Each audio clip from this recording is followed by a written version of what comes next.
역대하 26장 1절에서 5절 말씀까지 보도록 하겠습니다. 오늘 이 말씀을 가지고 영적 닻을 내림, 은혜 안에 세워지는 형통의 비밀, 은혜 안에 세워지는 형통의 비밀이라는 제목으로 같이 은혜를 나누기를 원합니다. 인생의 비극 속에서, 인생의 어려움 속에서 더욱 빛나는 것은 하나님의 은혜이죠. 특별히 성도들의 삶 속에서 하나님의 은혜는 어둠 속에서 빛처럼 더 빛나는 줄 믿습니다. 유다 왕 아마사가 하나님을 버리고 난 이후에 신하들의 반역으로 라기스에서 비참하게 죽습니다. 이것은 반란이죠. 나라적으로 보면 반란입니다. 이것은 다른 왕조가 세워질 수 있는 것입니다. 새로운 왕조가 세워질 수 있는 위기의 상황입니다. 그런데 1절의 말씀을 보게 되면 이렇게 말합니다. 유다 온 백성이 나이가 16세가 된 우시야를 세워 그의 아버지 아마사를 대신하여 왕으로 삼았다라고 말을 하고 있습니다. 신하들의 반역과 참혹한 현실 속에서 오히려 백성들은 반드시 다윗의 자손을 왕으로 세우는 것을 우리가 볼 수 있습니다. 이것이 하나님께서 다윗에게 약속하신 꺼지지 않는 등불이죠. 꺼지지 않는 등불, 꺼지지 않는 은혜를 내가 너에게 베풀겠다라고 약속하셨습니다. 남유다가 있고 북이스라엘이 있습니다. 이 북이스라엘은요, 왕을 신하가 살해를 했어요. 죽였어요. 그러면 그 사람이 왕이 되었습니다. 그래서 처음에 왕이 여로보암의 왕조가 시므이에 의해서 깨지죠. 시므이가 7일 통치라고 그러죠. 7일 동안 왕이 됩니다. 또 다른 군대 장관이 있습니다. 오므리가 시므이를 죽이고요, 왕이 됩니다. 오므리의 왕조가 아합 왕조죠. 이 아합 왕조를 또 예후가요, 군대 장관이었던 예후가요, 죽이고 왕이 돼요. 그래서 북이스라엘의 특징은 뭡니까? 신하가 왕을 죽이고 왕이 돼요. 왕조가 바뀌는 것입니다. 인간의 살벌한 투쟁이 일어나는 곳이 북이스라엘입니다. 그런데 남유다는 어떻습니까? 남유다는 다르죠. 요아스가 신하들에 의해서 죽었습니다. 근데 그의 아들 아마사가 왕이 돼요. 아마사가 신하들에 의해서 죽었습니다. 그런데 백성들은 새로운 왕조를 세우는 것이 아니라 오히려 그의 아들 우시야를 왕으로 세우는 것을 볼 수 있습니다. 이것은 무엇을 말합니까? 사람들의 칼에 의해서, 백성들의 투표에 의해서 남유다의 왕조가 유지되어지는 것이 아니라, 다윗의 왕조가 유지되어지는 것이 아니라 하나님의 영원한 약속에 따라서 왕조가 유지되고 있는 것을 우리가 볼 수 있는 거죠. 사무엘하 말씀을 보게 되면 이렇게 말하죠. 네 집과 네 나라가 네 앞에서 영원히 보존되리라 라고 말씀하셨어요. 사무엘하 7장 16절의 말씀을 따라서 계속해서 하나님께서 다윗 왕조를 유지하는 것을 볼 수 있습니다. 이것이 바로 은혜의 나라죠. 이게 은혜의 나라인 것입니다. 우리의 왕 대신 예수 그리스도를 모시고 사는 이 은혜의 나라에서요, 우리가 다윗 왕조처럼 잘한 면도 있지만 못한 면도 있고, 실수할 때도 있고, 죄를 지을 때도 있고, 믿음이 떨어질 때도 있고, 그래서 하나님께서 끊어버리지 않으세요. 우리의 구원도 그래요. 우리가 예수 그리스도를 믿고 난 다음에 하나님의 자녀가 되었습니다. 하나님께서 영원히 꺼지지 않는 등불처럼 우리의 인생을 이끌어 주실 줄 믿습니다. 우리도 실수하죠. 잘 믿다가 실수할 때도 있고, 실패할 때도 있고, 무너질 때가 있어요. 하나님의 영원한 은혜는 꺼지지 않는 줄 믿습니다. 이것을 믿고 나가시는 저와 여러분 되시길 축원합니다. 그래서 은혜를 알고요, 그 은혜 속에서 하나님을 찾는 자는요, 하나님께서 영육간에 강건하게 축복하시는 것을 오늘 본문을 통해서 알 수가 있습니다. 우시야를 보게 되면 우시야는 16세에 왕이 되어서 52년 동안, 이 당시에 52년도 살기 힘든데 52년을 왕으로서 통치를 했습니다. 조선시대 때 가장 장수할 뿐만 아니라 오래 통치한 사람이 있습니다. 왕이 있습니다. 52년 동안 이분도 통치를 했어요. 누구죠? 영조죠. 이 조선 후기에 영조와 정조 시기에 가장 조선이요, 경제적으로 안정을 누렸고요, 전쟁이 없었고요, 평화로웠어요. 가장 잘 사는 시기가 영조와 정조 때의 시기였습니다.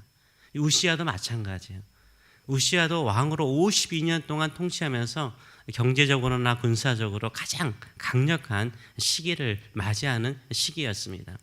근데 이 우시야가요, 엘롯을 건축하여서 유다에 돌렸다라고 본문은 말하고 있는데요, 이 엘롯은 어느 곳이냐면 홍해의 해상 도시입니다. 홍해의 중요한 항구 도시예요. 그래서 홍해의 항구 도시가 건축되었다는 것은 무엇을 말합니까? 무역의 길이 열렸다는 거죠. 홍해를 통해서 인도라든가 아라비아 반도로 무역의 길이 열린 거죠. 경제적인 무역이 활성화됐어요. 지금도 무역이 되게 중요하지 않습니까? 옛날에 고대에도 이 중개로를 받고 또 배를 보내서 무역을 하는 것이 경제적으로 큰 유익이 되었습니다. 그래서 우시아가 처음에 한 것은 엘롯을 건축해서 해상 무역을 엽니다. 그리고 난 다음에 정치적으로 또 경제적으로 활성화되죠. 또 군사적으로 아주 강력한 군대를 형성하는 것을 볼 수 있습니다. 이런 경제적인 형통함, 이런 정치적인 형통함, 군사적인 강대함은 어디서 찾아온 것이었습니까? 바로 하나님께서 도우셨기 때문인 거죠. 은혜를 베푸시고 신실하게 하나님을 찾는 자에게 이런 은혜를 베푸시는 것을 우리가 볼 수 있습니다. 요한 3서에도 영육간에 우리 영원히 잘됨 같이 범사가 모든 일에 잘되기를 구한다라고 사도 요한은 축복하지 않습니까? 마찬가지입니다. 우리가 영적으로 하나님과 좋은 관계를 유지하면요, 어려움을 이길 수 있는 힘을 주시고요, 그 어려움이 밑거름이 되어서 축복의 나무로 자라갈 수 있도록 역사하여 주시는 줄 믿습니다. 그래서 이 세 번째 말하기를 우시아가 형통할 수 있는 비결이 무엇이었는가를 5절은 말을 하고 있습니다. 하나님의 묵시를 밝히 아는 스가랴가 사는 날에 하나님을 찾았고 그가 여호와를 찾을 동안에는 하나님이 형통하게 하셨다라고 말을 하고 있어요. 언제 형통합니까? 하나님을 찾는 때 형통한 거예요. 우리가 새벽을 깨우며 기도할 때 형통하지 않는데요, 어려운 일이 있는데요, 여전히 인생의 주변에 어려운 일이 있는데요, 이런 생각을 가질 수 있어요. 하나님은 반드시 형통으로 축복하여 주실 줄 믿습니다. 아멘. 그거 믿고 기도하는 거 아니에요? 그렇게 역사하실 걸 믿고 하나님 찾는 거 아니에요?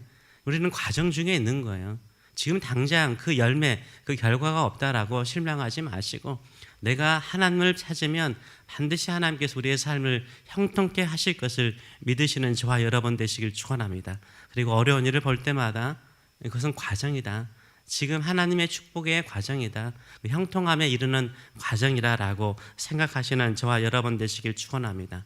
이 우시아에게 중요한 분이 있었습니다. 바로 스가랴 선지자죠. 오늘 5절의 말씀을 보게 되면 하나님의 묵시, 하나님의 말씀이죠. 하나님의 말씀을 밝히 아는 스가랴가 사는 날에 그가 하나님을 찾았다라고 말을 하고 있어요. 영적인 지도자가 있으니까, 좋은 영적인 지도자가 있으니까 우시아가 하나님을 찾고 하나님의 은혜를 통해서 형통한 통치를 하였다라고 말을 하고 있습니다. 여기에 나와 있는 스가랴는 스가랴 선지자, 이 소선지서에 나와 있는 스가랴는 유다가 망하고 난 다음에 선지자예요. 지금 여기는 망하지 않았기 때문에 다른 선지자를 말하고 있습니다. 이 스가랴 선지자는 특징이 뭡니까? 하나님의 묵시, 하나님의 말씀을 밝히 아는 사람이었어요. 성령을 잘 풀어서 해석을 하고 그 말씀을 잘 전달하고 그 말씀으로 소망과 믿음을 주었던 스가랴였다라고 말을 하고 있습니다. 이 스가랴의 인도를 잘 받을 때는 어떻습니까? 이 우시아가 잘 통치를 했어요. 하나님을 찾았어요. 또 하나님을 찾으니까 전성기를 누리게 되는 것을 볼 수 있습니다. 이 영적인 지도자는 영적인 닷과 같습니다. 인생은 바다에, 파도치는 바다에 사는 것과 같죠. 평화로울 때는 그냥 술술 갈 수 있죠. 폭풍을 만날 때는 어떻습니까? 배는요, 가만히 있으면 안 돼요. 닻을 내려야 됩니다. 고정되지 않으면 파손될 가능성이 높습니다. 우리가 어렵고 힘들 때는요, 영적인 지도자의 지도를 받을 필요가 있죠. 말씀의 지도를 받을 필요가 있습니다. 흔들릴 수 있는 믿음을 붙잡아 주고요, 내가 잘못한 것 있으면 충고를 하고 조언도 하고 야단도 칠 뿐만 아니라 힘들고 어려울 때는 격려하고 위로함을 통해서 세워주는 줄 믿습니다. 이런 영적인 닭과 같은 영적인 말씀을 통하여서 우리의 인생을 새롭게 만들어 가시는 저와 여러분 되시길 축원합니다. 우리는 예수 그리스도의 은혜 안에 있습니다. 이 영원한 사랑은 변하지 않습니다. 이 은혜는 변하지 않습니다. 꺼지지 않는 등불입니다. 우리의 집안에, 우리의 마음속에, 우리의 사랑하는 자녀 안에 꺼지지 않는 하나님의 은혜의 등불이 타오르고 있는 줄 믿습니다. 그 불이 활짝 타오르는 비결은 무엇이겠습니까? 우리의 겉모습을 깨뜨리는 거죠. 그렇죠. 항아리 속에 있는 등불은 안에서만 빛날 수 있습니다. 더 빛날 수 있는 비결은 무엇입니까? 항아리를 깨뜨리는 거죠. 우리 인생도 마찬가지예요. 우리는 다른 사람과 싸우는 게 아니죠. 물론 사탄의 수없는 유혹과 미혹이 있을 수 있습니다. 본질적인 싸움은 우리 자신과의 싸움이에요.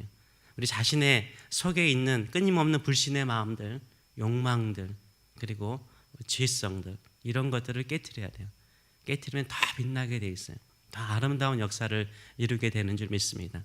우시아도 마찬가지였어요. 자기 스스로 깨트릴 수가 없으니까 어떻습니까?